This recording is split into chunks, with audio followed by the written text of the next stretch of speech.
So welcome back everyone, my name is Sayan Ghosh. चलिए शुरू करते हैं आज का एनालिसिस, जहाँ पे स्टडी करने वाले कि नेक्स्ट वीक के लिए ऐसे कौन से स्टॉक हैं जिनको हम अपने वॉच लिस्ट में रख सकते हैं फॉर द स्विंग ट्रेडिंग या short term trading. Right, stock study करने से पहले पहले हम ये देख लेते हैं कि ऐसे कौन से स्टॉक थे जो हमने पिछले वीक में दिए थे और उन्होंने कैसे परफॉर्म किया। यहाँ पे देख सकते हो पूरा यहाँ पे लिस्ट मैंने ओपन कर रखा है, क्विकली देख लेंगे। तो सबसे पहला स्टॉक यहाँ पे था हमारे जो लास्ट वीक में हमने कंसिडर किया था वॉच लिस्ट में रखने के लिए, दैट वाज आईसीआईसीआई बैंक। यहाँ पे आपके साथ डिस्कस किया था कि इस हाई के ऊपर अगर सस्टेन करे then we might get a good buying momentum. तो वही हुआ, मार्केट स्लो एंड स्टडी ऊपर आके स्टैंडिंग हो गया, बट कंटिन्यू 4 दिन से ये एक रेंज के अंदर चल रहा है। तो अगेन इसके पास पोटेंशियल है कि फर्दर अपसाइड मूवमेंट कर सकता है। तो फर्दर अगर आपने इसमें एंट्री ले रखा है या कोई पोजीशन बना रखा है तो इसमें अपना स्टॉप लॉस मेंटेन करके चल सकते हो। अगला स्टॉक था दैट वाज एचडीएफसी बैंक। हमने कहीं ना कहीं इसको स्टडी किया था इस लेवल के आसपास। हाई ब्रेक करने के बाद हमने सोचा था कि कोई बाइंग पोजीशन बन सकता है, तो डेफिनेटली बहुत अच्छा मोमेंटम इसने दे रखा है। अगर हम देखें यहाँ से 1.8 या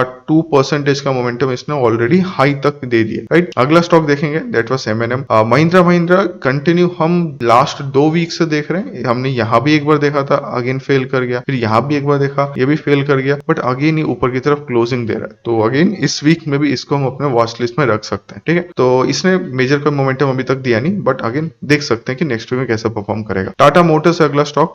टाटा मोटर्स ने देखो, मैं आपको आई थिंक बताया था कि इस हाई के ऊपर जाता है तो सस्टेन करेंगे। तो अब इसने जो प्राइस एक्शन बनाया ना, वो बहुत अच्छा प्राइस एक्शन है। इस टाइप का कोई मूवमेंट ये सस्टेन कर सकता है। ठीक है, अगर अपनी एंट्री लेगा तो प्लीज अपना स्टॉप लॉस मेंटेन करें। हिंदुस्तान यूनिलीवर, इसने पूरा धोखा दे दिया। इसने देखेंगे मंडे को बहुत अच्छा मोमेंटम दिया था, बट अगले ही दिन गैप ओपनिंग होकर इतना बिगर रेड कलर कैंडल बनाया, सबका स्टॉप लॉस हिट कर दिया। और तभी इस टाइप के स्टॉक को हम अवॉइड करना शुरू कर देंगे जब भी कोई स्टॉक बहुत बड़ा एक रेड कलर कैंडल बनाता है और स्टॉप लॉस लेवल के आसपास क्लोजिंग रहता है। तो अगले दिन क्या देखा हमने, 2 दिन के बाद लास्ट फ्राइडे में इसने एकदम बड़ा सा फॉल दे दिया। तो इसको हम पूरी अभी नेग्लेक्ट कर सकते हैं। अगला स्टॉक था दैट वाज पीएल। अब पीएल ने मोमेंटम दिया, अगेन ये भी फेल कर गया। अब मैं एक चीज आपको बताना चाहूंगा, ये फेल होने का रीजन क्या था। फेल होने का रीजन था निफ्टी और बैंक निफ्टी दोनों में ह्यूज सेलिंग आया था। अगर आपने निफ्टी का चार्ट देखा हो, मैं दिखाता था आपको। आइए देखो, ये वाला दिन था। ये कौन सा दिन है, 12th of September on Tuesday. Nifty में बस इतना ही सेल आया, बट इन मिड कैप और स्मॉल कैप में वहां पे बहुत ह्यूज सेलिंग देखने को मिला था। बिकॉज ऑफ दैट जितने भी स्टॉक थे, हर स्टॉक में प्रेशर आया, तो जितने ब्रेकआउट स्टॉक सब फेल हो गए थे यहाँ पे। तो देखो अगेन ये स्टॉक फेल हो गए, अगर नीचे की तरफ ट्रेड कर रहा है, तो अभी के लिए इसको अवॉइड करेंगे जब तक ये हाई ब्रेक नहीं करता। No entry in this stock. अच्छा, अगला स्टॉक देखेंगे इंडिगो। इसने भी कोशिश किया, बट अगेन जो हमने लेवल डिस्कस किया था उसके ऊपर सस्टेन नहीं किया, तो इसको टोटल अवॉइड। अब इसने नीचे की तरफ ब्रेक डाउन दे दिया, तो अभी इसको टोटल अवॉइड करेंगे। अगला स्टॉक था सिप्ला। सिप्ला अपने रेंज के अंदर ही चला जा रहा है, ना इसने अपसाइड ब्रेक किया और स्लो एंड स्टडी बोल सकते हो कि डाउन साइड ब्रेक कर दिया, तो अभी के लिए इसको टोटल हम अवॉइड करेंगे। अब आता है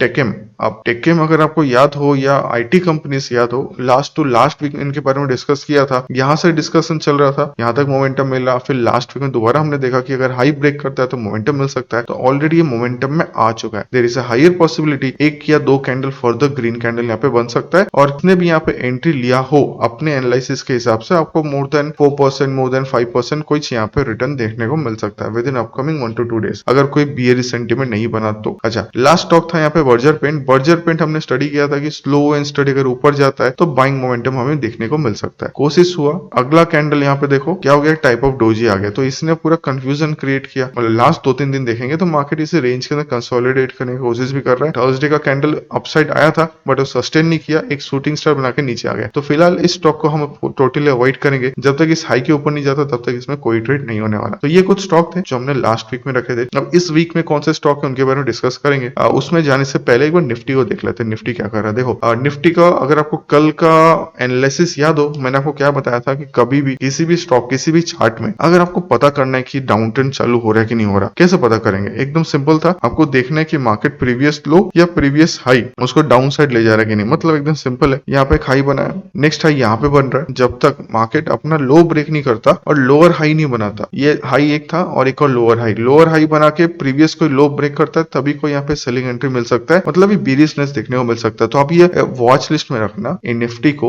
अगर निफ्टी ऐसा कोई सेंटीमेंट दिखाता है, तभी हमारे जितने भी स्टॉक हम वॉच लिस्ट में रख रहे हैं सबको नेग्लेक्ट करना शुरू करना पड़ेगा, क्योंकि सबका निफ्टी का प्रेशर सब में आएगा। ठीक है, तो ये पहले से अलर्ट देके आपको रख रहा हूँ। तो निफ्टी को बस ध्यान से देखना कि निफ्टी कोई बेरिश सेंटीमेंट ना दिखाए, नहीं तो स्टॉक बहुत अच्छा मोमेंटम कर सकते हैं जो इस वीक के लिए रख रहे हैं। तो सबसे पहला स्टॉक जो हम स्टडी करेंगे that is Mahindra and Mahindra. Again इसको पिछले वीक में भी रखा था, तो इस बार भी अगेन इसको रख रहे हैं जस्ट बिकॉज ये मोमेंटम दे रहा है, अपसाइड क्लोजिंग करने का कोशिश कर रहा है, एकदम हम कोशिश करेंगे ये अगर ये स्टॉक पर्टिकुलरली 1613 के ऊपर अगर सस्टेन करता है डेली टाइम फ्रेम में, then we can go for a buying type of sentiment. देखो मैं एक और चीज रिपीट कर देता हूँ, यहाँ पे मैं कोई एनालिसिस पोस्ट कर रहा हूँ, मैं यहाँ पे कोई रिकमेंडेशन नहीं दे रहा, ये नहीं बोल रहा कि ऊपर जाने से बाय करो। देखो टोटल जो भी एनालिसिस हो रहा है आप अपना भी एनालिसिस करो, मैच करके देखो कि आपका एनालिसिस हमारा एनालिसिस मैच कर रहा है कि नहीं कर रहा, तब जाके आप कोई ट्रेडिंग डिसीजन ले सकते हो। यहाँ पे कोई भी रिकमेंडेशन नहीं दिया जा रहा है, तो प्लीज इसको जो भी स्टॉक यहाँ पे दे रहे हैं अंधाधुन वहां पे बाय मत करना। कोई भी स्टॉक फेल हो सकता है, आपने ऑलरेडी देखा लास्ट वीक के जो स्टॉक थे कई सारे स्टॉक फेल किए थे। क्यों फेल किए थे? क्योंकि निफ्टी में सेलिंग प्रेशर आया था। तो ये भी आपको ध्यान में रखना पड़ेगा कि कब कोई स्टॉक फेल कर सकता है कि नहीं करता, और ऑलरेडी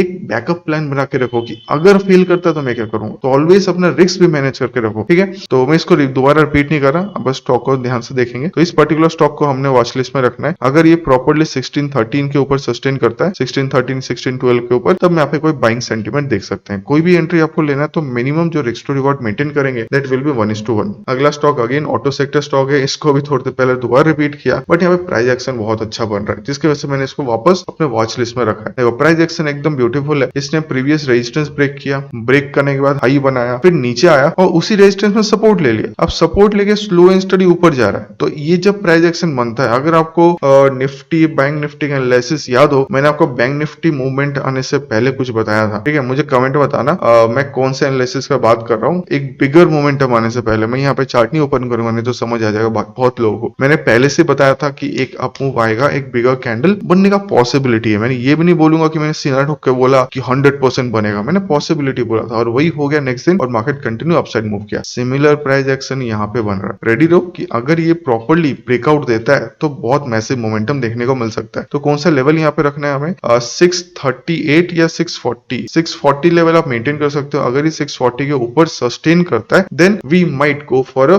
बुलिश सेंटिमेंट ट्रेड। हम कुछ भी यहाँ पे बाइंग टाइप ऑफ सिनेरियो देख सकते हैं, राइट। तो ये स्टॉक है हमारा टाटा मोटर्स। ऑलरेडी इसको हम लास्ट 2 वीक से अपने वॉच लिस्ट में रखे हुए हैं। अच्छा, अगला स्टॉक है यहाँ पे मुथूट फाइनेंस। अब देखो इसने ऑलरेडी फ्रेश ब्रेकआउट दिया है। देखो एक रेजिस्टेंस लेवल था, ब्रेकआउट दिया है। अब ब्रेकआउट होने के बाद ही क्या ट्रेड लेना है, ऐसा नहीं। यहाँ पे वेट करेंगे, अगर ये प्रॉपर्ली स्टॉक नीचे आता है, यहाँ से पुल बैक लेके फिर अपना हाई ब्रेक करता है, तब जाके यहाँ पे हम कोई बाइंग सिनेरियो देख सकते हैं। आई होप यहाँ तक क्लियर हो गया। अगर ये स्टॉक प्रॉपर्ली 1335 या 1336 के ऊपर सस्टेन करता है, तब जाके यहाँ पे कोई हम बुलिश सेंटीमेंट देख सकते हैं। आई होप ये क्लियर हो गया। तो ये स्टॉक था मुथूट फाइनेंस। अच्छा, अगला स्टॉक यहाँ पे देखने वाले, अगला स्टॉक है यहाँ पे इप्का लैब। अब मुझे आप लोग कमेंट बताना यहाँ पे कौन सा पैटर्न फॉर्मेशन हो रहा है, ठीक है। बहुत अच्छा पैटर्न फॉर्मेशन है, इसको पहले भी हमने स्टडी किया है।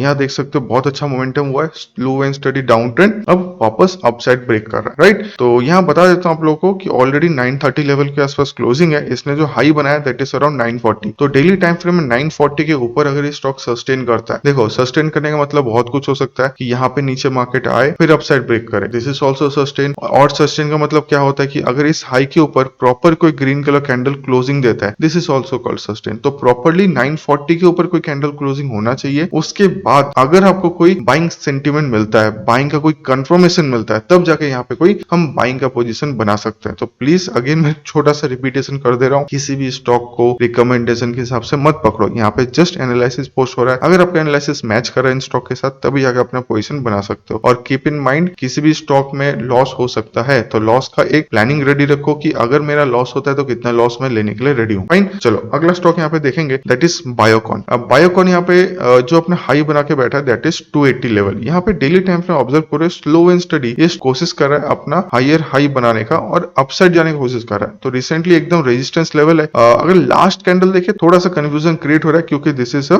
Shooting star candle. अब शूटिंग स्टार कैंडल एक बेरिश कैंडल होता है, तो अगर इसके बाद एक रेड कलर कैंडल आता है तो इसको हम अवॉइड कर देंगे, इस स्टॉक को टोटल अवॉइड करेंगे। बट अगर कोई भी डेली कैंडल 280 के ऊपर, अप्रोक्स 280 लेवल है, 280 के ऊपर कोई भी डेली कैंडल क्लोजिंग देता है और फर्दर कोई बुलिशनेस दिखाने की कोशिश करता है, then we might keep this stock in a watch list. उसके हिसाब से हम अपना पोजीशन बना सकते हैं। आई होप यहाँ तक आपको क्लियर हो गया। अब देखते हैं अपना अगला स्टॉक दैट इज टीसीएस। अब टीसीएस एक आईटी सेक्टर का स्टॉक है, यहाँ भी आपको बहुत अच्छा एक पैटर्न देखने को मिल रहा है। आप लोग मुझे कमेंट बताना कि टीसीएस में कौन सा पैटर्न बन रहा है और पैटर्न होने के बाद इसको कंफर्म भी कर रहा है। तो अगर हमने फर्दर देखा कि ये पर्टिकुलर स्टॉक 3600 के ऊपर सस्टेन करता है in daily time frame, then we might go for a bigger move. TCS side में बहुत अच्छा मूव देने का पॉसिबिलिटी दे सकता है। अगर आप एंट्री लेते हो या कोई भी यहाँ पे एंट्री बनाता है तो मिनिमम आपका स्टॉप लॉस इस लो के नीचे रहने वाला है। आई होप यहाँ तक क्लियर हो गया। 3600 के ऊपर हम कोई बाइंग अपॉर्चुनिटी देखेंगे। कोई भी ट्रेड अगर आपको लेना है, चाहे वो इंट्राडे ट्रेड ले रहे हो या स्विंग ट्रेडिंग ले रहे हो, मिनिमम 1:1 का आपका रिस्क टू रिवॉर्ड होना चाहिए। आई होप यहाँ तक क्लियर हो गया। इसके बाद एकदम लास्ट स्टॉक हम ऑब्जर्व करेंगे hero MotoCorp. Hero MotoCorp similar scenario जो हमने थोड़ी देर पहले और भी कुछ स्टॉक हमने ऑब्जर्व किया जो जस्ट ब्रेकआउट के फेज में खड़े हैं। तो ये भी एक स्टॉक है, अपने एक इंपॉर्टेंट लेवल के आसपास ये क्लोजिंग देने की कोशिश कर रहा है। हाँ, लास्ट दिन में यहाँ पे अच्छा खासा शैडो बना है, मतलब कहीं ना कहीं सेलिंग आया। बस कोई बात नहीं, यहाँ पे भी इसको ऑब्जर्व करना है। अगर ये डेली टाइम फ्रेम में 3100 के ऊपर सस्टेन करता है, then we might get a bigger up move. कोई भी अगर एंट्री ले रहे हो 3100 के ऊपर, एक कंफर्मेशन के साथ एंट्री लेना है। अगर आपको अपने पैटर्न के हिसाब से, अपने सेटअप के हिसाब से कोई एंट्री मिलता है तो डेफिनेटली 3100 के ऊपर यहाँ पे कोई बाइंग सेंटीमेंट देख सकते हैं। मैं दोबारा रिपीट कर रहा हूँ, किसी भी स्टॉक को ऐसा रिकमेंडेशन कंसीडर मत करना। यहाँ पे बस एनालिसिस पोस्ट किया जा रहा है, आप अपना एनालिसिस करो। अगर आपका एनालिसिस मैच करता है तभी जाकर ट्रेड लो, ठीक है। आई होप यहाँ तक क्लियर हो गया। तो कुछ स्टॉक हमने डिस्कस करने की कोशिश किया, तो डेफिनेटली हम भी पर्सनली इन स्टॉक को अपने वॉच लिस्ट में रखेंगे और आई होप आप भी रखने वाला। तो मुझे कमेंट में फाइनली एक बार बताना कौन से चार्ट में या कौन से स्टॉक में कौन कौन सा पैटर्न आपने ऑब्जर्व किया और आप पर्सनली कौन से स्टॉक को अपने वॉच लिस्ट में रख रहे हो, ठीक है। चलो फिर आज का वीडियो में यही एंड करता हूँ। हम इन स्टॉक को अगेन वीक डेज में ऑब्जर्व करने वाले हैं कि इन स्टॉक में कैसा मोमेंटम मिल रहा है। फिर इसी स्टॉक को हम डिस्कस करेंगे अपने अगले वीक में, ठीक है। Thank you everyone.